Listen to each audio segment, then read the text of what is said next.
우리 믿음의 동역자 여러분 잘들 계시죠? 8월인데도 그렇게 덥지는 않은 것 같습니다. 다행히. 또 가끔씩 비도 오는 것 같기도 하고. 아무튼, 건강히 잘들 계시리라 믿습니다. 오늘 제가 또 조금 느낀 바가 있어서 말씀을 잠깐 보겠습니다. 제목은 푯대를 향하여, 우리가 잘 아는 말씀이죠. 푯대를 향하여 그리스도 예수 안에서 하나님이 위에서 부르신 부름의 상을 위하여 달려가노라. 빌립보서 3장 14절 말씀이죠. 제가 이제 이 말씀을 보면서 빌립보 이제 말씀을 1장부터 4장까지 천천히 한번 쭉 봤습니다. 왜 이제 사도 바울이 그 옥중에서 이 말씀을 하게 되었을까, 하고 싶었을까, 이제 그런 심정을 가지고 한번 쭉 봉독을 해보았습니다. 잠깐 나누어 보도록 하죠. 저는 이제 주말마다, 주중에는 제가 이제 우리 동네를 러닝을 하고, 주말에는 이제 우리 집 뒤에 그 차 타고 한 5분, 한 7분 가량 가면은 그 넓은 공원이 있습니다. 우리 동네에. 그런데 이제 그 큰 공원이 찾기를 중간에 두고 동쪽과 서쪽으로 크게 나뉘어져 있습니다. 물론 서로 왔다 갔다 할 수 있지만은 이제 큰 길을 가로질러 가야 되니까 대부분의 사람들은 동쪽에 가든지 서쪽에 가든지 이렇게 하는데, 저희도 10년 이상을 이쪽으로 이사 오고 나서 지금 이사 온 지 한 13년 정도 됐으니까, 12년? 13년 정도 됐으니까 그 동안 쭉 동쪽 그 공원으로만 갔던 것이죠. 그런데 이제 그 동쪽 공원은 길이 잘 포장이 되어 있고 아주 깔끔하게 되어 있습니다. 그래서 사람들이 비교적 많이 오는 곳입니다. 그런데 이제 한 두세 달 전쯤에 아내가 어떤 사람들한테 들었다고 하면서 서쪽도 아주 괜찮다고 하면서 한번 가보자는 것이었습니다. 그래서 우리는 그 멀찌감치 이제 서쪽을 보면은 되게 숲이 우거져 있고 또 되게 넓었던 그런 기억밖에 없어가지고, 그냥 산책하러 거기를 가나? 아니면은 그냥 거기는 사람의 발이 닿지 않는 곳인가? 막연하게 그렇게만 생각하고 지나쳤던 것이죠. 그러다가 이제 정말 그 공원, 그 서쪽 공원을 이제 가보게 되었습니다. 이제 막상 거기에 가보니까 입구 쪽에만 이제 이 아스팔트로 이제 포장이 되어 있고, 나머지 길들은 대부분 이 맨땅이었습니다. 포장이 되지 않은.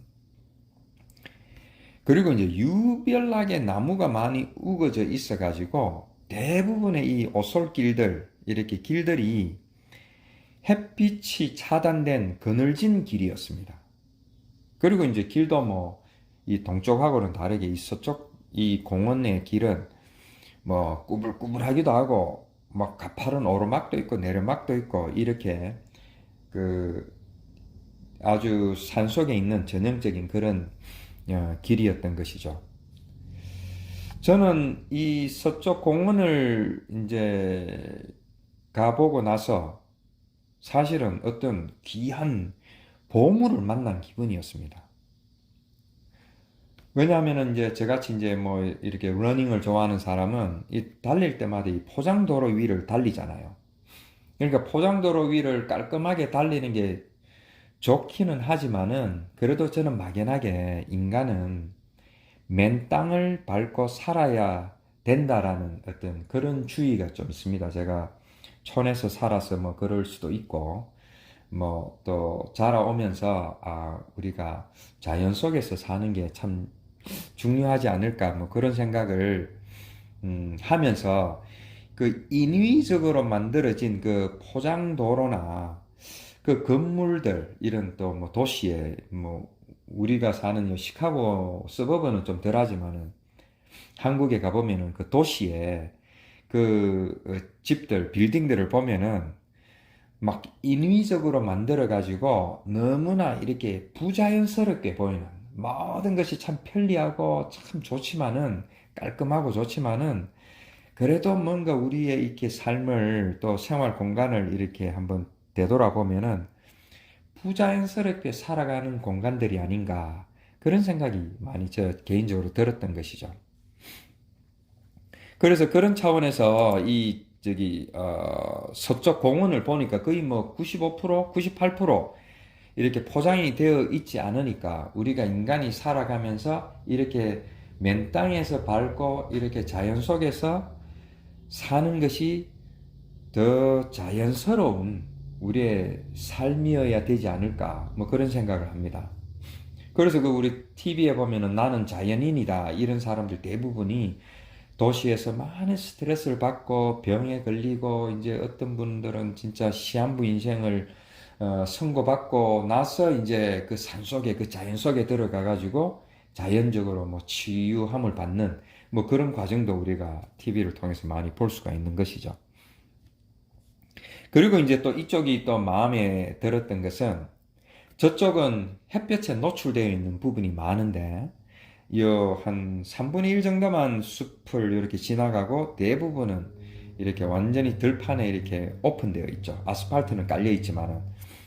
그래서 이제 햇볕을 직접적으로 받을 수밖에 없는데 이제 저같이 이제 이렇게 달리기를 하면서 땀을 많이 흘리면은 이 땀방울이 돋보기 역할을 해가지고 이렇게 안 그래도 시커먼 얼굴이 더 시커멓게 잘 타는 것이죠. 그래서 아내와 딸은 안 그래도 시커먼데 더 시커멓게 된다고 또 자외선이 이제 피부암 같은 것도 일으킬 수 있으니까 선크림을 발라라고 자꾸 잔소리를 하는데 저는 사실 선크림이 너무 싫거든요. 그 끈적끈적한 느낌도 싫고 때로는 그 선크림이 땀하고 이렇게 눈에 들어가면 따갑기도 하고 물론 이제 안 따가운 선크림도 뭐 있죠. 그래서 하여튼 그런 것들이 그리고 이제 이렇게 선글라스를 끼고 이제 달리면은 그 미끌미끌한 선크림의 그 콧등이 자꾸 선글라스도 이제 이렇게 밑으로 떨어지게끔 뭐 하고 하여튼 여러 가지 이유 때문에 그 선크림 바르는 것 자체를 싫어하는데 여기에는 뭐 대부분 숲으로 우거져 있다 보니까 대부분이 그늘져 있다 보니까 뭐 햇볕 볼 시간이 별로 없고 그리고 이제 선크림을 바를 필요가 없는 것이죠. 그리고 이제 그 아스팔트 길은 일정하게 이렇게 달리면 되지만은 여기는 뭐 조금 모래가 있기도 하고 또 자갈이 있기도 하고 또 뭐 울퉁불퉁 이렇게 노면 상태가 고르지 않기 때문에 이 발목이 잘못하면은 삘 수도 있지만은 한편으로는 나의 발목을 더 튼튼하게 할 수도 있겠다라는 생각이 드는 것입니다. 그래서 여기 서쪽 공원을 이렇게 너무 좋아하게 되었는데 한 바퀴를 이렇게 쭉 돌면 한 6마일 정도 됩니다. 그래서 저는 한 바퀴하고 조금 더 도니까 한 7마일 조금 더 도는 셈이죠. 그래서 그럼에도 불구하고 아무리 그 달리기를 좋아한 저도 이 나무가 너무 우거져 있다 보니까 도무지 이렇게 좀 달리다 보면은 내가 어느 방향으로 북쪽으로 달리고 있는지 아니면은 뭐 서쪽으로 달리고 있는지 이 방향 감각을 종잡을 수가 없게 되는 것이죠. 그래서 1시간씩 이렇게 달리면은 뭐 아무리 좋아해도 좀 지겨울 수가 있기도 하고 또 힘들 수도 좀 있거든요. 무작정 달린다라는 것이.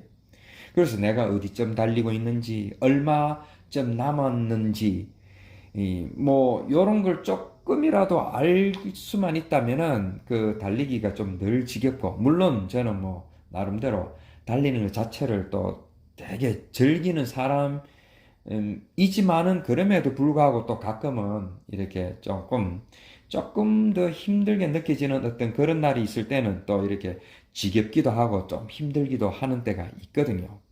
그래서 그럴 때에 좀 그런 방향이나 또 거리나 내가 어디쯤 있는지를 좀 알면은 좀 덜 힘들 텐데 그걸 모르고 그냥 무작정 달리니까 참 힘들고 또 도무지 어디를 어떻게 달리고 있는지 알 수가 없더라는 것입니다. 그래서 얼마 전에는 달리기 전에 태양이 어디에 있는지 그리고 내가 선 자리 그 시작점에 그 태양이 비추는 데서 내 그림자는 어느 쪽에 있는지를 그 기준을 딱 잡은 거예요. 그 태양을 보고. 그리고 이제 그 길을, 그 6마일, 그 한 바퀴 도는 6마일을 달리면서 내 그림자가 어느 방향으로 움직이는지를 보니까 내가 정확히 남쪽으로 또 서쪽으로 북쪽으로 또 동쪽으로 이렇게 한 바퀴 도는 그 방향을 잡을 수가 있겠더라는 것이죠. 그 그림자의 방향을 보면서 어느 정도 이제 짐작을 하게 되니까 달리기가 조금 덜 지겹고 조금 덜 힘들더라는 것입니다. 제가 지난주에 이제 다시 한번 그거를 이렇게 생각하면서 돌다 보니까 우리의 신앙생활도 조금 그런 면이 있지 않나 하는 것입니다. 오늘 그 읽은 그 본문 말씀, 표대를 향하여 그리스도 예수 안에서 하나님이 위에서 부르신 부름의 상을 위하여 달려가노라. 그러니까 표대를 향하여 우리가 달려가야 된다라고 지금 사도 바울은 이야기를 하고 있는데, 이 표대라는 것은 우리말로 하면은 표대, 그죠? 목표를 위하여서 세운 기둥, 뭐 이게 표대잖아요. 그리고 이제 요것을 헬라의 원어로 살펴보니까 이제 경계, 표적, 어떤 기준이 되는 기준, 경계, 표적, 여러한 뭐 뜻이 있고 우리가 뭐 얼마든지 짐작해 볼 수 있죠. 그리고 이것이 어디에 기원이 되었느냐를 그 히브리어로 한번 다시 또 찾아가 보니까 의복, 덥다라는 뜻에서 참 이 유래가 됐더라고요. 좀 신기하지 않습니까? 이 경계 표적이나 의복, 덥다라는 것은 전혀 별개의 것 같은데, 제가 이 말씀을 그 원어적으로 추적해 가다 보니까 이 의복이라든지 덥다라는 기원이 이 표대라는 그 말이 생성이 된 것이죠. 그래서 이 말씀을 제가 이렇게 보면서 어떻게 그런 일이 일어날 수가 있었을까? 어떻게 이 의복이나 덥다라는 이 말 뜻이 표대라는 말로 이렇게 생성되게 되었을까를 생각하면서 한 가지 떠오른 말씀이 기억이 납니다. 우리 마태복음 그 산상수훈에 보면은 겉옷을 달라 하는 자에게 속옷까지도 벗어주고 뭐 이런 말이 있잖아요. 거기에서 옷이라는 그 키토네트라는 것이 바로 오늘 이 표적이라는 말의 어원이 된다는 것입니다. 그래서 우리가 언젠가 공부했을 텐데 이것은 단순히 어떤 도덕 윤리적인 그런 말씀이 아니라, 물론 뭐 그렇게 하는 것도 분명히 좋은 일이죠. 그러나 우리가 이 우리의 구원의 문제를 다루는 이 성경 말씀 속에는 겉옷은 어떤 율법을 나타내고 그 제사장들이 이렇게 바깥에 거룩하게 입는 그런 율법을 나타내고, 속옷은 이렇게 은혜를 나타낸다라는 것을 우리가 아마 전에 공부를 한 적이 있을 겁니다. 그래서 그 어떤 겉옷을 달라는 자에게 자꾸 우리가 믿음 생활하면서, 교회 생활하면서, 아니면 신앙 생활하면서 어떤 율법적인 행위를 자꾸 요구하는 자들에게 속옷까지도 주라. 그러니까 그것을 덮을 수 있는 은혜로 그것을 베풀어라. 이제 이런 뜻이 여기에 있는 것이죠. 그래서 이 표대를 바라보아야 된다라고 하는 말 뜻을 우리가 조금 의역을 해보면은, 우리의 죄를 덮어주셔서 우리를 의롭게 해주신 그 주님이 그 바로 표대이신데, 그렇게 해주신 주님을 바라보라는 그 뜻이 되는 것입니다. 제가 조금 전에 말씀드린 것처럼 달리기를 좋아하고 열심히 달리는 것도 참으로 중요하지만은, 태양을 가끔씩 바라보면서 내가 어느 방향으로 달리고 있는지, 또 어디쯤 달리고 있는지를 확인을 해야지 그 숲속에서 길을 잃어버리지 않는 것처럼, 우리가 열심히 신앙생활 하는 것도 좋지만은 그 신앙생활 속에서 표대가 되시는 주님을 항상 바라보아야 된다라는 것입니다. 그리고 그 주님을 바라보면서 방향을 잡아야 된다라는 것이죠. 정신없이 땀을 막 흘리면서 오르락 내리락 어떤 가파른 오르막은 정말 달리기도 힘들 정도로 거의 걷다시피 이렇게 올라갈 수밖에 없을 정도로 거친 호흡을 내쉬면서 이렇게 달리다가 그 숲속의 나무 사이로 그것을 뚫고 한 줄기 햇볕이 내려질 때에 그때에 비춰지는 내 그림자를 보면서 잠깐 그 보이는 그 그림자를 보면서 그 어두컴컴한 그 숲속 길에서도 그 한 줄기 빛으로 인하여 제가 길을 잃지 않고 또 어느 방향으로 가고 있는지 또 어디쯤 와 있는지를 알 수 있는 것처럼 우리가 열심히 신앙생활하면서 세상에 수많은 말씀들이 있고 홍수와 같이 흘러넘치는 그 말씀과 수많은 그 종교 생활들, 수많은 그 교회 생활들 가운데서도 우리가 그리스도인으로서 그 방향을 잃지 않고 살아갈 수 있는 유일한 길은 요한복음 1장에 나오는 말씀처럼 빛으로 오신 그래서 우리의 푯대가 되시는 예수 그리스도를 바라보며 나아가는 것이 그러한 방향을 잃지 않고 우리가 달려갈 수 있는 길이 되는 것입니다. 우리가 신앙생활을 할 수 있는 길이 되는 것입니다. 그래야지 우리가 성경을 해석할 때에 또 우리가 성경을 공부하거나 또 성경 말씀을 들을 때에 어떤 세상의 번영의 관점이나 어떤 기복신앙의 관점으로 풀지 않고 또 어떤 윤리 도덕 세미나로 끝나지 않고 정확하게 예수 그리스도를 볼 수 있고 그 예수 그리스도를 향하여 우리가 길을 잃지 않고 나아갈 수 있게 되는 것입니다.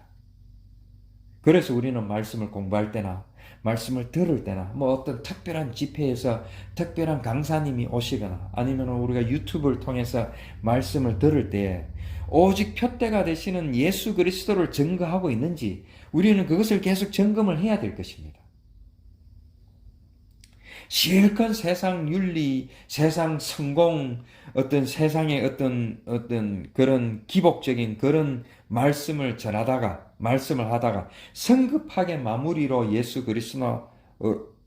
그리스도나 십자가로 마무리하는 그런 말씀이 아니라 처음부터 끝까지 일관성 있게 예수 그리스도만 증거하고 있는지를 우리가 말씀을 잘 새겨서 듣거나 보아야 할 것입니다.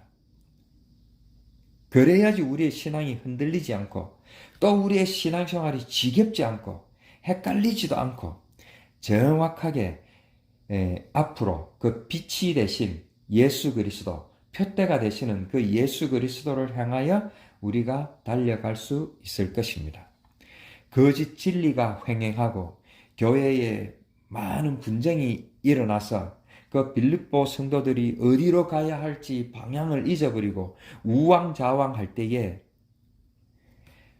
옥중에서 사도 바울은 그것을 너무나 안타깝게 생각하면서 그 빌립보 성도들을 사랑하는 마음으로 푯대가 되신 예수 그리스도가 우리의 죄를 가리우시고 의롭게 해 주심으로 말미암아 우리는 하나님 앞에 또 하늘나라에 갈 수 있게 된 은혜를 누리게 됐다라는 것을 깨닫고 세상의 어떤 비진리에 흔들리지 말고 달려가라고 지금 사도 바울이 옥중에서 지금 권면을 하고 있는 것입니다.